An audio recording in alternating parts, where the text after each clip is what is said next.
our wish that we ensure that this collaboration is enforced to ensure that cases of electrocutions, that is there that do contact with electricity, are minimized.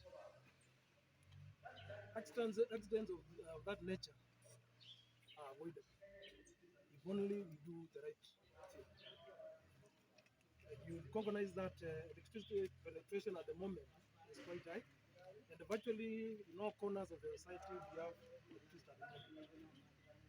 And with that level of penetration, cases of electrocutions have really risen up, and it is our endeavor that we have this culture from the grassroots, more so from the school-going children, so that as they grow up, they have that same culture within them.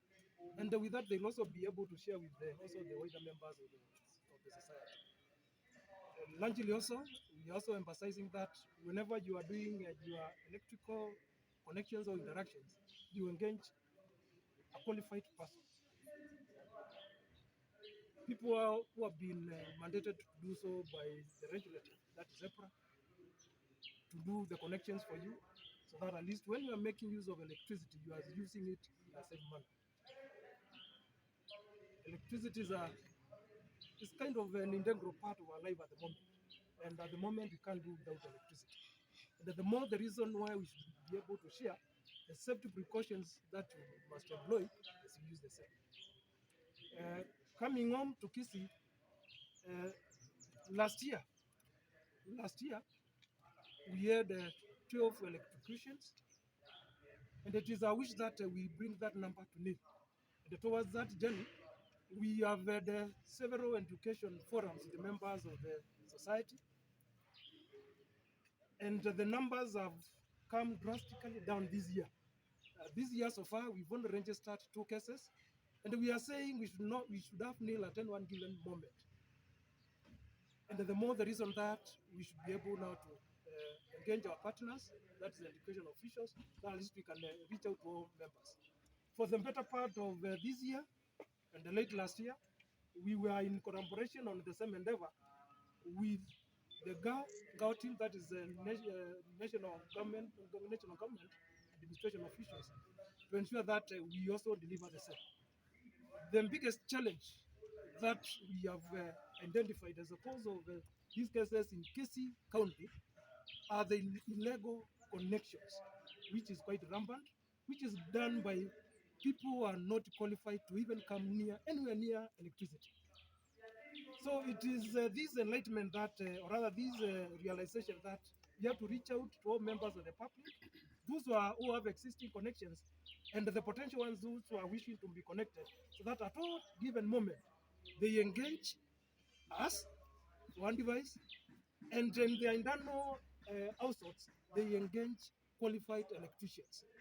They can come to us, and we should be able to share lists of those qualified electricians that at least when they are sharing the same, they also do so. They use safely electricity. Uh, uh, as we move on, as we continue this endeavor, now that we're involved with the Ministry of Officials, we also continue with our efforts in collaboration with the government officials, so that at least it is a multifaceted approach to ensure that our product is safely used.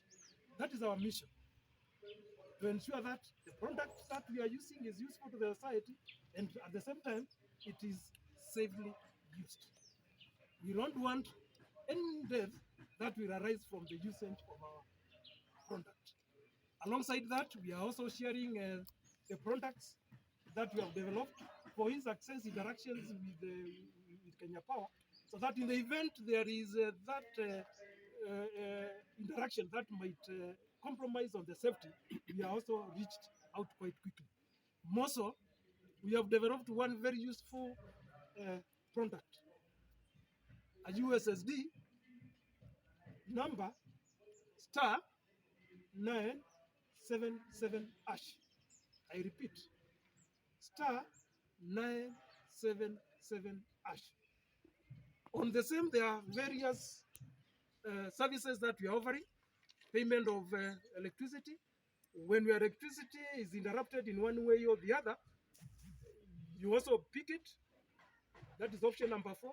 And more importantly, in relation to the agenda of the day, is option number 5, where you are able to know the person you are interacting with. You are for sure.